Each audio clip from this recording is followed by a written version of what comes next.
Salam dəyərli kanal izləyiciləri, mən Tural müəllim. Bu günləri 14 iyul ibtidai sinif müəllimləri üçün ibtidai riyaziyyatdan düşən qəbul suallarının izahını verəcəm.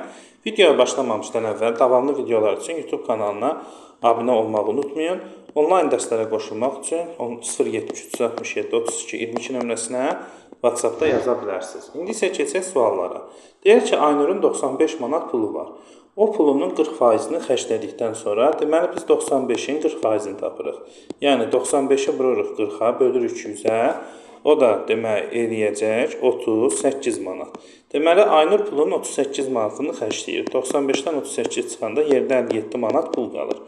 Deyir ki, bu qalan pulunda 57. Bu qalan pulunu A məhsulundan 2 kiloqram alır. A məhsulunun da qramı 250 qramdır. 2 kiloqram bildiyimiz kimi 2000 qramdır. 2000-i 250-yə böləndə 2000 içində 258 dəfə yerləşir. Və bunu 1 manat 85 qəpiyə vurmalıyıq ki, görək A məhsuluna nə qədər pul xərcləmiş olur. 8-i də buranda 1.85-ə eləyir 14 manat 85 qəpik. Ondan sonra təzədən deyir ki, B məhsulundan. B məhsulundan da 500 qram alıbdır. B məhsulundan 500 qram alıbsa, deməli, indi biz bu qiyməti 500-ə böləcəyik. Yəni 3 kiloqram. 3 kiloqram da 3000 qramdır. Onu 500-ə böləndə 6 dəfə yerləşir. Və 6-nın da 5-də 4-ünü tapanda, yəni 5-ə bölüb 4-ə vuranda 4 manat 80 qəpik eləyir. Beləliklə, burada daha doğrusu 14 manat 80 qəpik. Aha. Beləliklə deməli, Aynur nə qədər pul xərcləmiş olur ümumilikdə? 4 manat 80 qəpik 1, 14 manat 80 qəpik də 1. 4.80-dan 14.80-i toplayırıq. 4.80-lə deməli 14.80-i toplayırıq.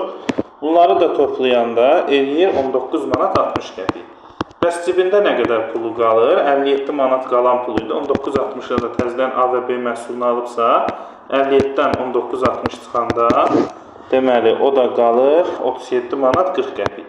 Təzədən də bu məhsulları alandan sonra yerdə qalan pulun 5-də 3-ünü deyir. 37-40-ın təzədən 5-də 3-ünü tapırıq, yəni 5-ə bölüb 3-ə vururuq. O da eləyir 22 manat 44 qəpik. Və 22 manat 44 qəpiyə də deməli, burada nə qədər məhsul ola bilər? Kiloqram 4.30 olan 22-40-ı bölürük, 44-ü bölürük 4.30-a. Görə indi onun içərisində nə qədər yerləşir bu ədəd?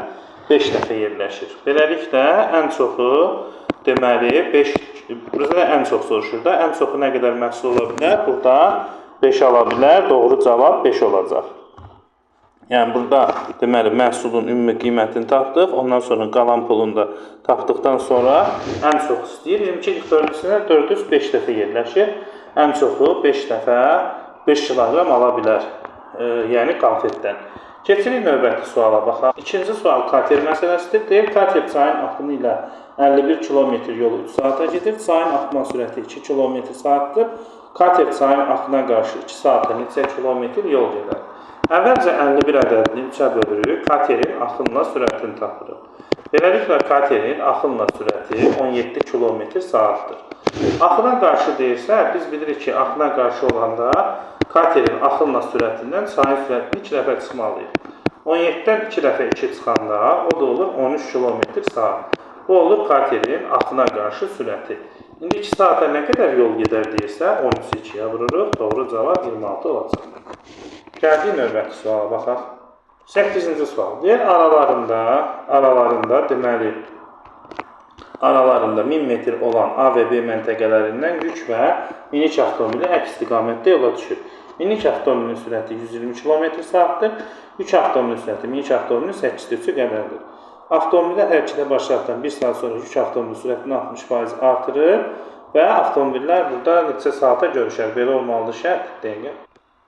Belə yazılıb, deməli, avtomobillər daha 2 saat yol gedərsə, ümumi aralarındakı məsafə neçə kilometr olar? Deməli, minik avtomobilin sürəti yük avtomobilin sürətini isə bizə verib ki, minikin 8-də 3-üdür. Yəni, 120 ədədini 8-də 3-ünü tapırıq, 101-i 8-də bölüb çavranda o da 45 km saat edir. Beləliklə, yük avtomobilin sürəti 45 km saatdır və Avtomobillər hərəkətə başlatdan 1 saata nə qədər yol gedirlər? Miniş biz bir ki, qarşı-qarşıya sürətləri toplayırıq bu arada. 120 ilə 45 toplayırıq. Hərəkətə başlatdan 1 saat sonra deyirsə, radiyal bir o da 165 km eləyəcək. Yəni avtomobillər 165 km gediblər. Və 165 km gediblərsə, deməli bundan sonra deyir ki, yük avtomobilinin sürətini 60% artırır. İndi biz yük avtomobilinin sürətinin 60%-ni tapmalıyıq. Yük avtomobilinin 45-i 60-a vurub 100-ə böləndə o da eləyir, deməli 28 eləyir. Yəni sürətinin yük avtomobili 27, daha doğrusu sürətini 27 artırır və 45-in də üzərinə 27 gələndə 72 ilə gedir yük avtomobili. Və avtomobillər daha 2 saat yol gedərsə, indi bu dəfə artıq 72 ilə biz 120-ni toplayacağıq. 120 ilə 72-ni toplayıb 2-yə vuracağıq. Deməli, 120 üstə gələk 72-yə vurulsun 2. O da olacaq 192-ni 2-yə vuranda 384 km eləyəcək. Deməli, 165 getmişlər, 384 də getdilər. Onda birlikdə nə qədər yol gediblər? O da eləyir deməli 9, 14, 549 km. Deməli 549 km gediblər və 549 km gediblər. Burada aralarında 1000 km olmalıydı. 1000 metr yox, 1000 km, metr səhv gedibdir və 549-u gediblər. 1000 km-dən 549-u gediblərsə aralarında qalan məsafə olacaq. Deməli,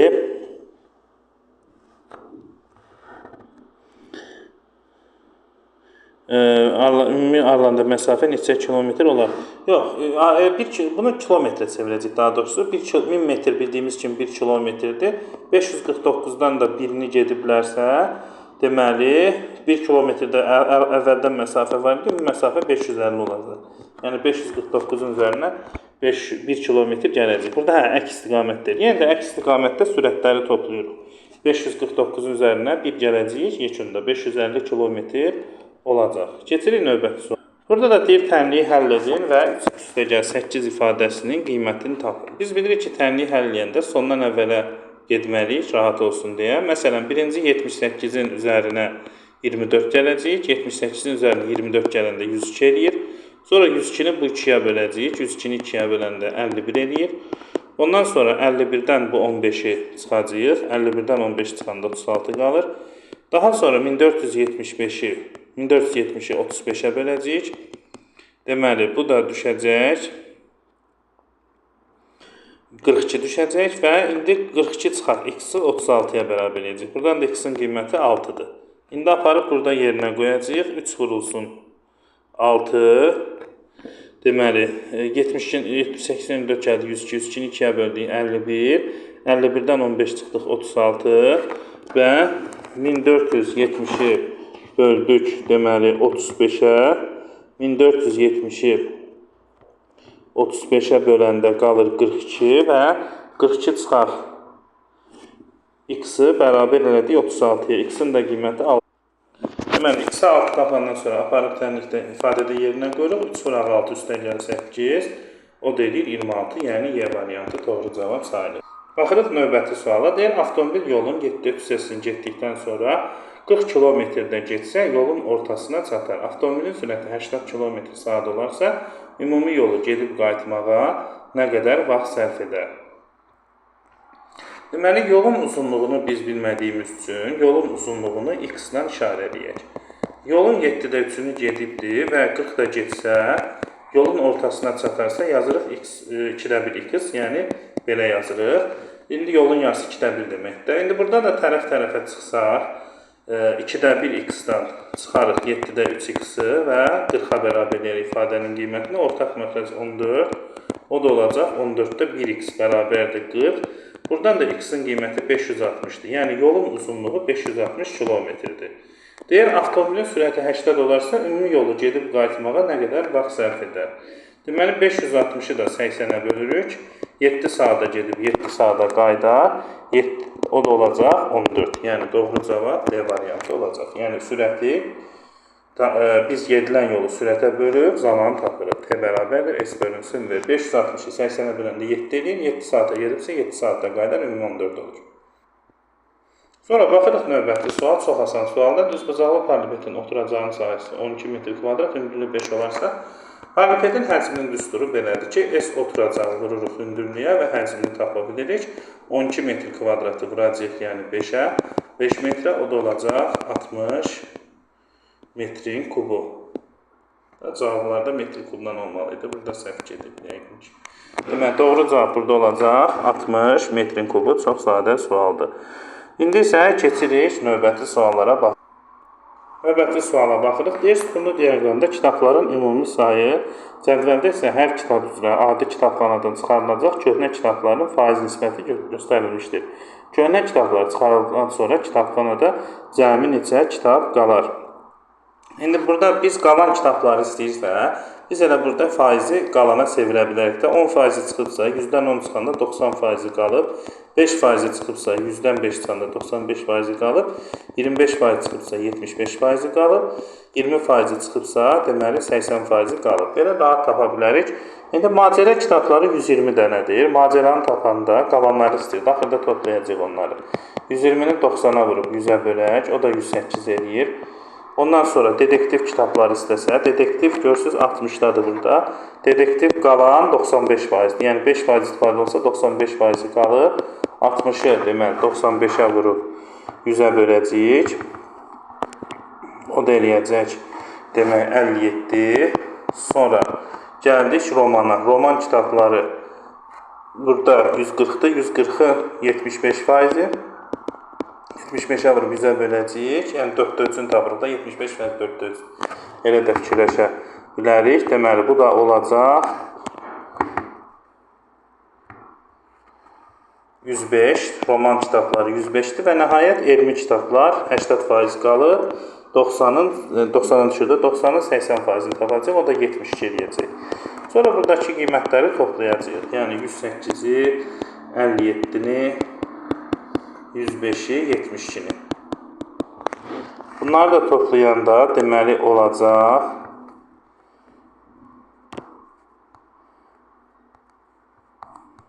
342 olacaq. Beləliklə doğru cavab olacaq 342 kitab, qalan kitabların sayı olacaq. Keçirik indi növbəti suala baxmağa.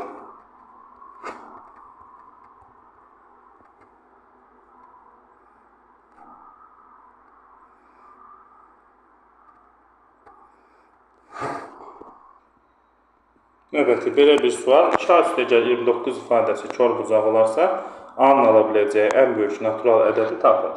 Biz bilirik ki, kor-bucağın ölçüsü 90 dərəcədən çox, 180 dərəcədən kiçik olur. Və bizə də deyir ki, ifadəsi kor-bucaq olarsa, A-nın ala biləcəyi ən böyük deyirsə, onda biz bura ən yuxarı götürməliyik. Yəni 2A+29-u ən yuxarı kor-bucaq 179 olur da, 179-a bərabərləməliyik. Buradan da 2A bərabərdir 150. A-nın da qiymətini tapanda doğru cavab 75, yəni C variantı olacaq. Keçək növbəti suala bax. Deyir ki, 2 ədədin fərqi 134-dür. Böyük ədədi kiçiyə böldükdə natamam qismətdə deməli 7 qalıqda 2 aldım. Bu ədədlərin cəmini rəqəmlər hasilini tapın. Deməli biz kiçik ədədi gəlin x qəbul edək və bu ədədlərin fərqi 134-dürsə, deməli, böyük ədəd kiçik ədəddən 134 vahid böyükdür. X üstəgəl 134 olacaq. X üstəgəl 134-ü böləcəyik x-a və natamam qismət 7 olur. Buraya yazacaq 7, qalıqda da 2 olur. Buraya yazacaq qalıq 2. Buradan da ifadənin qiymətini tapsaq, x üstəgəl 134 bərabər olacaq. 7 vurulsun, x üstəgəl qalıq, yəni 2. Buradan da x-ları bir-birindən çıxanda 6x bərabərdir 132 olur. X-in qiyməti bərabərdir 22 olacaq. Deməli, burada belə çıxır ki, kiçik ədəd 22, böyük ədəd isə 22-nin üstünə 134 gələndə 156 edir. Deməli, böyük ədədimiz 156-dır. Beləliklə, bu ədədlərin cəmi olacaq 176, 156-ın üstünə 22 gələndə 178. Bunu da rəqəmlər hasil edirsə 56 olacaq cavab. Düzgün cavab 56. Təzən həmin cavabın rəqəmlər hasilini. Növbəti deyir ki, ata ilə oğlun indiki yaşları cəmi 43-dür. Oğlun 5 il sonra 15 yaş olacaq. Deməli, biz oğlun indiki yaşını tapa bilərik. Oğlun indiki yaşını tapanda 5 il sonra 11 yaşı olacaqsa, indiki yaşı 11 çıxaq 5, 6-dır. Ata ilə oğlun ikisinin birlikdə yaşının cəmi 43-dürsə, onda atanın yaşı 43 çıxaq 6, 37 olur. Atanın 3 il sonraki yaşını, 3 il əvvəlki yaşını istəyirsə, 37-dən də 3 çıxanda cavab 34, yəni C variantı olur. Növbəti, onluqlara qədər yuvarlaqsa 80 adamın ən böyük ədədlə onluqlara qədər 80 adamın ən kiçik ədədin cəmini tapın. Onluqlara qədər 80 adamın ən böyük ədəd deməli, burada ümumiyyətlə belə bir düsturdan da istifadə olmalı. 2 el çıxılsın, bir düsturuna rahat tapa bilərsiniz. Çox qısa yoldur. 82-yə vurub 1 çıxırsan, 159 olur. Məsələn, fərq istəsə mərtəbədən 1 çıxırsan, fərqini soruşsa ondan 1 çıxardıq, 9 olardı. Cavab D-dir. Belə də yəni bilirik ki, ən böyük ədəd istəyirsən, bu ədəd 84 olar. Ən kiçikdə isə bu ədəd 75 olar. Sağına 5 yazarıq. Burada 4. Bunların da cəmi 159 eləyir. Növbəti suala baxırıq. Deməli, kvadratın daxilinə çəkilmiş çevrənin radiusu 6-dır. Radius 6-dırsa biz bunu diametrə tamamlayırıq. 12 olur. Bilirik ki, diametr radiusdan 2 dəfə çoxdur. Onda buralar hamısı 12-dir tərəflər. İndi bu üçbucaq da bərabər tərəfli olduğu üçün, deməli, üçbucağın da tərəfləri 12-dir. Və bu böyük figurun perimetrini istəyəndə, lakin biz ancaq çöldə olanları götürəcəyik. Ya, bax, bu 12, 12, 12 buraları, bir də buranı. Yəni, 6 dənə 12-ni götürəcəyik. İçərini götürmək olmaz. 6 dənə, məsələn, buranı götürmək olmaz. Ancaq çöl. O da 72 olacaq. Cavab A variantı. Növbəti suala baxırıq. Deyir ki, bir müəssisədə 8 usta və 6 fəhlə yaşayır. Fəhlələrin orta əmək haqqı 350 manatdır. Deməli, ədədi ortanın düsturu belə gedir də. Ədədi orta bərabər olur, cəm bölünsün say. Və biz də cəm tapanda ədədi ortanı saya vururuq. Demək, cəm tapanda ədədi ortanı saya vururuq. Baxın, fəhlələrin cəmi maaşlarını tapmaq üçün 350 manatı vuracağıq. Sayları da var 6-ya. 350-ni 6-ya vuranda o da 2100 manat edir. Sonra ustanı axırda istəyir. İndi bütün işçilərin orta aylıq əmək haqqı 470 isə, onda bütün işçilərin maaşlarının cəmi 470-i 14-ə vuraq. Çünki işdə 14 nəfər var ümumilikdə, 6 usta 8 fəhlə 14 nəfər eləyir də. 470 də 14-ə vuranda 6580 eləyir. İndi biz ustaları tapmaq üçün ümumi məbləğdən 6580 manatdan fəhlələrin maaşını çıxmalıyıq və həmin cavabı ustaların sayına bölməliyik. Yəni 8-ə orta tapırıqsa 6580-dən də 2100 çıxanda 4480 qalır. 4480-i də deməli 8-ə böləndə o da eləyəcək 560. Doğru cavab olacaq C variantı. Gəldik video izahına. İnşallah ki, izahların köməyi dəyindi. Onlayn dərslərə qoşulmaq üçün 073 367 32 22 nömrəsini yaza bilərsiniz. Həm iqtidari riyaziyyatda miq və sertifikasiya hazırlaşan müəllimlər müraciət edə bilər. Bundan əlavə 5-9 təkmilləşmə riyaziyyat, 10-11 abituriyent dərsləri üçün də müraciət edə bilərsiniz. Videonu izlədiyiniz üçün təşəkkür edirəm. Növbəti izahlarda görüşənə qədər.